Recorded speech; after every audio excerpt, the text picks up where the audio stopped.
Like I mentioned on coffee, this was kind of the focus on coffee this morning. It's numbers. I mean, they're not going to have a repeat of 2023 if they can avoid it. Right. Just hey, look, the numbers get a little low. Ja'Kai Moore, of course, who signed with North Carolina. Freddie Kitchens, I think, might have probably a little to do with that. Yeah. I think North Carolina lost some guys on the O-line as well in the portal. So happy for Ja'Kai. I think the world of Ja'Kai Moore as a person. And, so he's gone. Cam Pringle's gone. And I think, now that I think about it, this Nolan Hay thing probably has a lot to do, not so much with Cam Pringle leaving in and of itself, but I do think it's a combination of Brubaker, the backup center last year, already out for the season with an injury. Yeah. Okay. And then, of course, Pringle left and is in the portal. Well, Ja'Kai Moore, who going into his 7th year, we almost forget about him because he's kind of a backup, and he was injured last year as well and had to miss.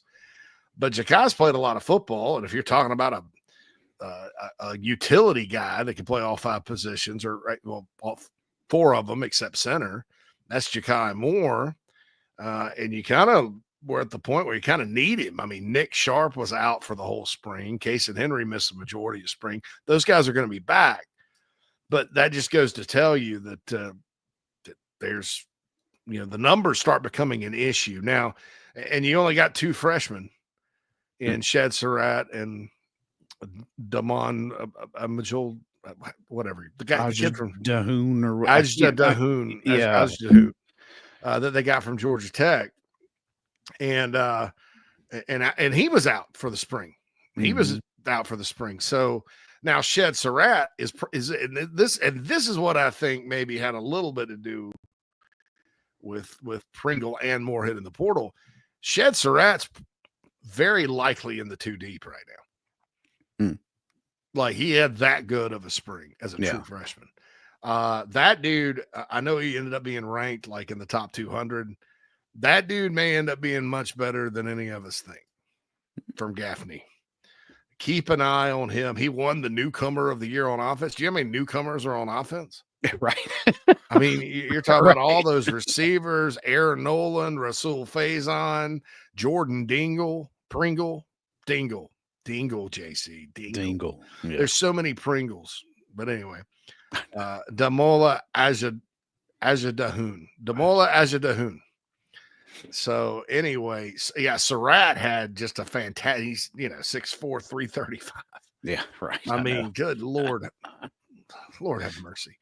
But so a lot goes into it, and you kind of look up at the numbers, and kind of like I said on coffee, the coaches are there watching.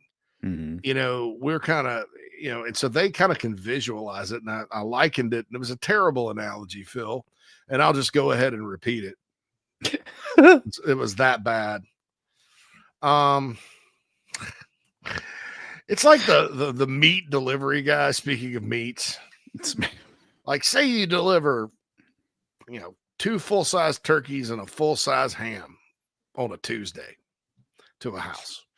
You just kind of drop it off because most people, like myself, I don't want to have to deal with other humans. So I do contactless delivery. Just put it on the porch, and I'll see it on my Ring camera and go get it after you leave.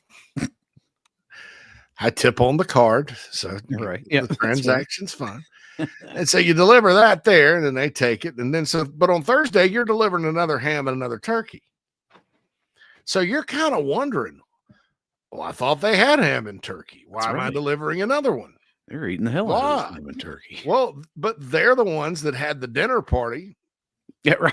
With 28 people, and everybody kind of loved the carving, the pseudo carving station, the carving platter. Ate all the ham and turkey there was. I mean, they're making soup with the ham bone already, and they need more for sandwiches.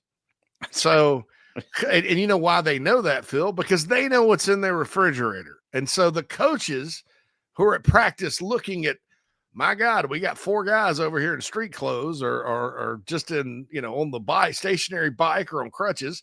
2 guys just hit the portal. We not have enough guys to practice, without having to use walk-ons or at least one of the true freshmen. It becomes a need. And trust me, man, I almost got fatigued when I heard they're looking at more offensive linemen. I was like, oh God, why? Right. Because the first thing that comes to mind is, with the portal, and this is one of those things we all have to get used to, or have to kind of find a sweet spot as to how to think about it, because it's so new, we don't know what to think. Is, those guys aren't good. The guys they have aren't good enough. They're bringing in these guys to start, which sometimes is the case. I'm not going to lie. But sometimes it's not. Sometimes it's a numbers thing. I mean, they didn't bring Damon Clowney and George Wilson in to start at edge, I can assure you. Right. But they brought him in for numbers. You know what I'm saying? And so on the offensive line, I said, now, do I think Nolan Hay could be a starter next year? Maybe. Can't rule it out. Well, at least he's solid competition, for Boaz Stanley and whoever else they want to rotate through. And the other good thing about him is depending on how things shake out this season, Hay technically has 2 to play 1, is my understanding. So he could redshirt and stay with the team if you don't absolutely have to have him, and if Stanley, becomes the number 1 center. So, I mean, I like it. I was kind of like you. My initial shot, I was like, oh, lineman again. What's going on? Because then, some like 2 classes ago, it was whichever one, like they're building the Great Wall of Carolina, right? Yeah, Trovon Babalade, and that class, and then they're still intact. Like right, and all of that's still there, and you're like, oh, okay, all right, I get it, and you got to have depth, and you want to have plenty of depth at a position group that 5 of them always play for every snap. So I kind of get it. Mm-hmm. Yeah, no doubt. There's only 5 spots. They don't sub. So Nana's Porch chat box, Queen of the Cock, says it's low key, really a good spot for Ja'Kai Moore. Yeah, he used one of my stepson's words. It's kind of low. He says low key. That's low key. Yeah, he starts out. It's like low key. It's low key. Like it's like an Italian word. Low key. The pizzeria. Let's go, JC and Matt